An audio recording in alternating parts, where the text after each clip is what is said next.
we were going to be missing a key. And there was this bizarre coincidence that happened. So for some reason, 2 weeks before, we had been vacationing in Quebec and staying at my grandparents' cottage. And for some reason, he had left his second key for the Ford F-150 there. And so I had asked my mom to mail it to us. And just a couple of days before 9/11, I had gotten it. But when I opened the envelope, the key had flown out and fallen behind a radiator. And I hadn't done anything to go and retrieve it because, I don't know, I got distracted.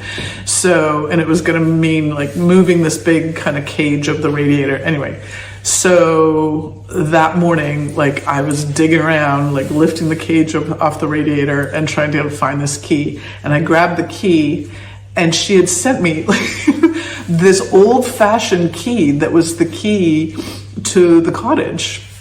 Like it had no bearing on a car key whatsoever.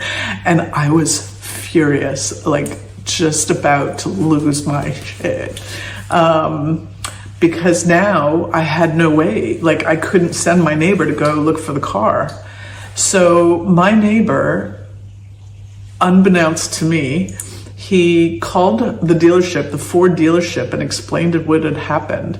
And I don't know how they did this, but the Ford dealership, they went to the parking lot. I guess, I can't even remember which one it was. I can't remember if it was at the train parking lot or the bus parking lot. But the Ford dealership went and they towed the truck back to the dealership, and then they made a new set of keys for it. And then somebody from Ford dropped it off in my driveway, and I was in absolute tears. Like just, I couldn't believe how nice this was for this Ford dealership. I will never forget.